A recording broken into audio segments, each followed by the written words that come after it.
வணக்கம். இப்போ வந்து 2 ஃப்ளோட் சுவிட்சை வச்சு ஒரு மோட்டரை வந்து எப்படி கண்ட்ரோல் பண்ணுறதுக்கான வயரிங் எப்படி பண்ணலான்னு பார்க்கலாம். அதுக்கு தேவையான மெட்டீரியல் வந்து பார்த்தீங்கன்னா ஒரு 24 வோல்ட் டிரான்ஸ்ஃபார்மர் ஒன்று. இந்த டிரான்ஸ்ஃபார்மர் வந்து பார்த்தீங்கன்னா 230 வோல்ட் இன்புட்டு, அவுட்புட் வந்து பார்த்தீங்கன்னா 24 வோல்ட் ஏசி. ஒரு கண்ட்ரோலுக்காக ஒரு எம்சிபி ஒன்று, ஒரு கான்டாக்டர் ஒன்று, ஒரு ஓவர்லோடு ஒன்று. வந்து பார்த்தீங்கன்னா ஒரு 24 வோல்ட் ஏசி ரிலே ஒன்று. இந்த ரிலே எதுக்குன்னா ஹை லெவல் இண்டிகேஷனுக்காக. அதே மாதிரி ஒரு இன்னொரு ரிலே லோ லெவல் இண்டிகேஷனுக்காக ஒரு ரிலே. லோ லெவல் ஃப்ளோட் சுவிட்ச் ஒன்று, ஹை லெவல் ஃப்ளோட் சுவிட்ச் ஒன்று. 2 ஃப்ளோட் சுவிட்ச், ஒன்று லோ லெவல், ஒன்று ஹை லெவல். ஹை லெவல் எதுக்குன்னா டிஸ்சார்ஜ் லைனுக்கு, அவுட்புட்டுக்கு. பம்பில் டேங்க் வந்து ஓவர்ஃப்ளோ ஆயிடுச்சுன்னா இந்த ஃப்ளோட் சுவிட்ச் வந்து கட் ஆஃப் பண்ணி கொடுத்துரும். அதே மாதிரி இந்த லோ லெவல் எதுக்குன்னா செக்ஷனில் வந்து வாட்டர் இல்லைன்னா இது லோ லெவலில் வந்து ஆஃப் பண்ணுறது, மோட்டரை வந்து ஆஃப் பண்ணுறதுக்காக இந்த ஃப்ளோட் சுவிட்ச். அடுத்து வந்து ஒரு 3-வே செலக்ட் சுவிட்ச் ஒன்று, மேனுவல் அண்ட் ஆட்டோவுக்காக.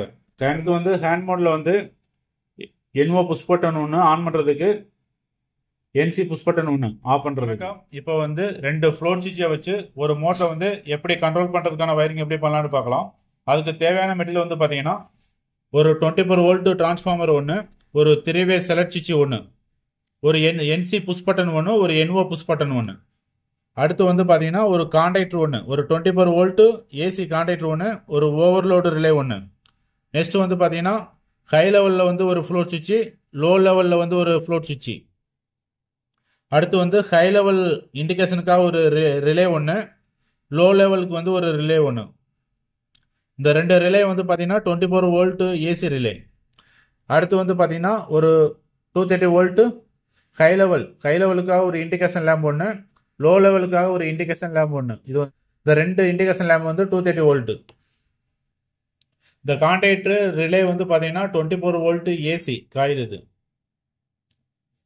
இப்போ வயரிங் பார்த்தீங்கன்னா மெயின் பிரேக்கர்ல இருந்து டிரான்ஸ்ஃபார்மருக்கு வந்து 230 வோல்ட் இன்புட் கனெக்ட் பண்ணிட்டு அதோட அவுட்புட் பேஸ் 24 வோல்ட் ஏசி எடுத்துகிட்டு வந்து டேரெக்டாக 3-வே செலக்ட் சுவிட்சில் வந்து இன்புட் கனெக்ட் பண்ணிக்கிங்க. அதோட அவுட்புட் இப்போ வந்து ஹேண்ட் மோடில் பார்க்கலாம். ஹேண்ட் மோடில் வந்து ஹேண்ட் மோடு செலக்ட் சுவிட்சில் இருந்து அவுட் எடுத்துகிட்டு வந்து டேரெக்டாக என்சி புஷ் பட்டனுக்கு இன்புட்டில் கனெக்ட் பண்ணிக்கிங்க. என்சி புஷ் பட்டனுக்கு இன்புட்டில் கனெக்ட் பண்ணிக்கிங்க. அதோட அவுட் எடுத்துகிட்டு வந்து டேரெக்ட் புஷ் பட்டனுக்கு இன்புட்டில் கனெக்ட் பண்ணிக்கிங்க.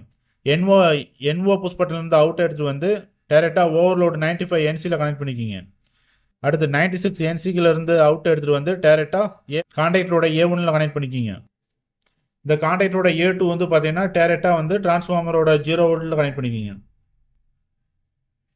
அடுத்து வந்து ஹேண்ட் புஷ் பட்டன் யூஸ் பண்ணுறதுனால இந்த கான்டாக்டரை வந்து ஹோல்டிங் பண்ணுறதுக்காக A1ஐயும் NO பாயிண்ட்டையும் லூப் பண்ணிக்கிங்க. அடுத்து NOலேருந்து ஒரு அவுட் எடுத்துகிட்டு வந்து NC புஷ் பட்டனோட அவுட்டில் கனெக்ட் பண்ணிக்கிங்க. இது வந்து கான்டாக்டர் வந்து ஹோல்டிங் பண்ணுறதுக்காக. அடுத்து வந்து ஆட்டோவுக்கு வந்து பார்த்தீங்கன்னா எடுத்துகிட்டு வந்து ப்ரோன் ஆட்டோ செலக்ட் சுவிட்சிலேருந்து ஒரு அவுட் எடுத்துகிட்டு வந்து டேரெக்டாக ஃப்ளோட் சுவிட்சோட பிளாக் கலர் வயரில் கனெக்ட் பண்ணிக்கிங்க. அதோட ப்ரோன்லேருந்து அவுட் எடுத்துகிட்டு வந்து டேரெக்டாக ஹை லெவல் ஃப்ளோட் சுவிட்சோட பிளாக் கலர் வயரில் கனெக்ட் பண்ணிக்கிங்க. அடுத்து வந்து ப்ளூ எடுத்துகிட்டு வந்து டேரெக்டாக அடுத்து ஹை லெவலோட ப்ளூ கலர் அதோட வயர் எடுத்து வந்து ஹை லெவல் ஃப்ளோட் சுவிட்சோட ப்ளூ கலர் வயர் எடுத்து வந்து ஓவர்லோடு 95 என்சியில் கனெக்ட் பண்ணிக்கிங்க. என்சிலேருந்து அவுட் எடுத்து வந்து டேரெக்டாக கான்டாக்டரோட A1 கனெக்ட் பண்ணிக்கிங்க. Low level high level float சுவிட்ச் ரெண்டையும் வந்து சீரீஸில் கனெக்ட் பண்ணிக்கிங்க. இந்த ஃப்ளோட் சுவிட்சில் வந்து பார்த்தீங்கன்னா 3 வயர் வரும். ஒன்று வந்து பார்த்தீங்கன்னா black colour, brown colour, blue வரும். இதோட ப்ளூவை எடுத்துகிட்டு வந்து டேரெக்டாக லோ லெவல் ரிலேயோட A1 பாயிண்டில் கனெக்ட் பண்ணிக்கிங்க.